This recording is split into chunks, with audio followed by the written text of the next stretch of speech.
क्योंकि हमें 50% सीट बढ़ानी है, हमें कुछ छुपाना नहीं है, हमें कोई चोरी करनी नहीं है, तो हम कर देंगे। अभी तक 11 साल का जो अनुभव है लगभग, अध्यक्ष महोदय, अगर भारतीय जनता पार्टी ये लिख करके दे देगी कि हम महिला प्रधानमंत्री बनाएंगे, तब भी हम इन पर भरोसा नहीं करेंगे। पप्पू सुन लिया ना, अब शांति रखो, ठंड रखो यार। चलो मान्यवर, मुझे लगता है कि आपके नसीब में यश लिखा है, एक बिल पारित हो जाएगा शायद। मान्यवर वेणुगोपाल जी ने दो चीजें करी कि एक तो 50% आरक्षण और 50% सीटें बढ़ाई जाएगी, उसको बिल में शामिल करने के लिए ऑफिशियल अमेंडमेंट लाने के लिए तैयार हो। हाजी मैं तैयार हूं।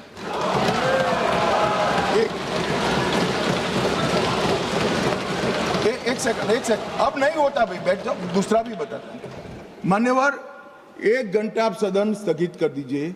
1 घंटे में मैं मेरा ऑफिशियल अमेंडमेंट मेरे पास में तैयार है, जेरोक्स कराकर सभी सदस्यों को सर्कुलेट कर दूंगा, क्योंकि हमें 50% सीट बढ़ानी है, हमें कुछ छुपाना नहीं है, हमें कोई चोरी करनी नहीं है, तो हम कर देंगे। और दूसरा उन्होंने कहा कि डिलिमिटेशन 26 की जनगणना का, ये झांसे में मैं नहीं आऊंगा, क्योंकि ये इसके माध्यम से अरे बैठ जाओ ना, बैठ जाओ।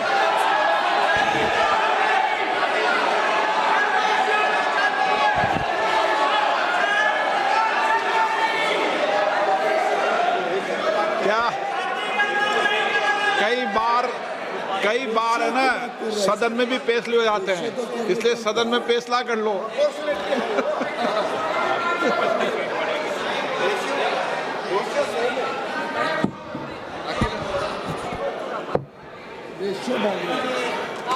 माइक ही नहीं है। अध्यक्ष महोदय, क्योंकि आपने कहा और माननीय मंत्री जी कुछ बात रख रहे हैं और हमारी तरफ से कोई बात आई है, अभी तक 11 साल का जो अनुभव है लगभग, अध्यक्ष महोदय, अगर भारतीय जनता पार्टी ये लिख करके दे देगी कि हम महिला प्रधानमंत्री बनाएंगे, तब भी हम इन पर भरोसा नहीं करेंगे। मान्यवर, इसलिए ऑफिशियल अमेंडमेंट मैं बाद में इसका जवाब देता हूं। मान्यवर, मैं इस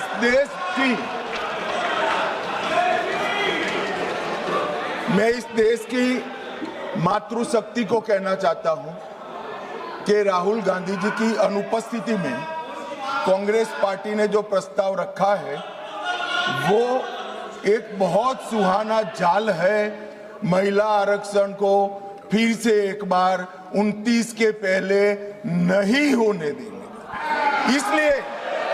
इसलिए मान्यवर, ये जो कहते हैं कि हमारे राज्यों का समान भार होना चाहिए, मैं सहमत हूं। महिला आरक्षण 29 के पहले ही करना चाहिए, 29 के बाद ले जाने के लिए इनका षड्यंत्र सफल हम नहीं होने देंगे। मान्यवर, मैं समझ रहा हूं कि ये वोट नहीं देंगे तो महिला आरक्षण का बिल गिर जाएगा, मगर इस देश की महिलाएं देख रही है, उनके रास्ते का रोड़ा कौन है वो देख रहे हैं।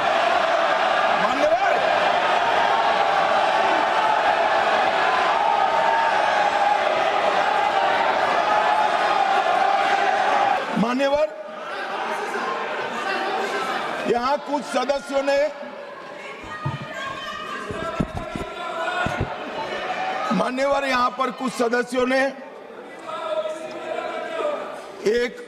मैं बताता हूं भाई साहब, मान्यवर, यहां पर कुछ सदस्यों ने दूसरी भ्रांति फैलाई कि मुस्लिम महिलाओं को भी आरक्षण मिले।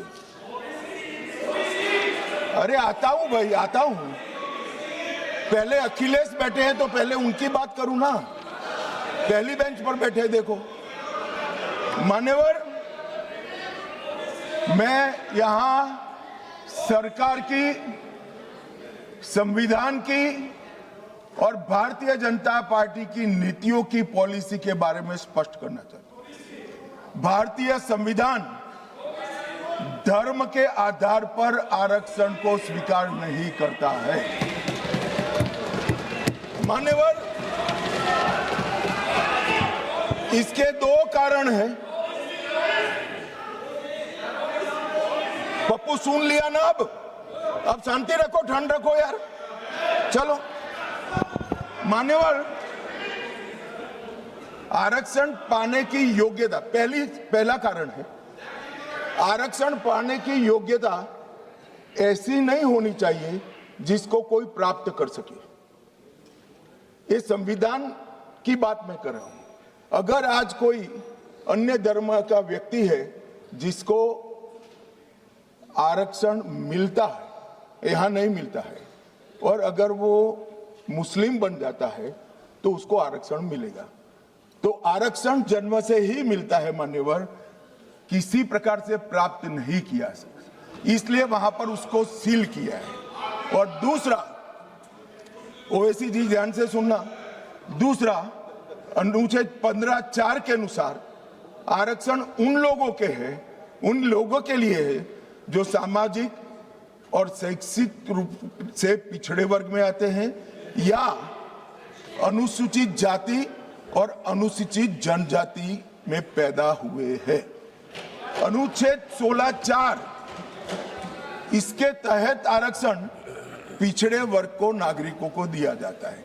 अब संविधान में कहीं पर भी धर्म के आधार पर आरक्षण देने की मान्यता नहीं है। ये इंडी अलायंस वालों ने अपनी तुष्टीकरण की राजनीति के कारण इस देश में मुस्लिम आरक्षण की डिमांड खड़ी करना चाहते हैं। और